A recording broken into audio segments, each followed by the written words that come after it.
деген пайгамбар айткан экен. Өзүнүн дейт мусулман bir тууганына 3 күндөн ашык таарынып мамилени үзүү мусулманга адал эмес дептир пайгамбарыбыз. Ким мусулман bir тууганына 3 күндөн ашык таарынып өлсө тозокко кирет дептир. Дахаланнар. Мына ушул нерсе көңүл бураңыз.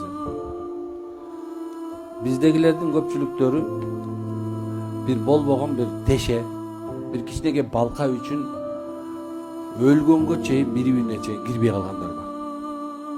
Исламда болсо 3 күндөн ашык араздашуу bir тууганы менен, мусулман менен, кошунаң менен, досуң менен, аял подружкасы менен мейли болсун, кайната кайненеңер менен, bir тууган дагы бирден тайка тайларыңар менен 3 күндөн ашык урушуп, жаңжалдашып, таарынып жүрүү адал эмес.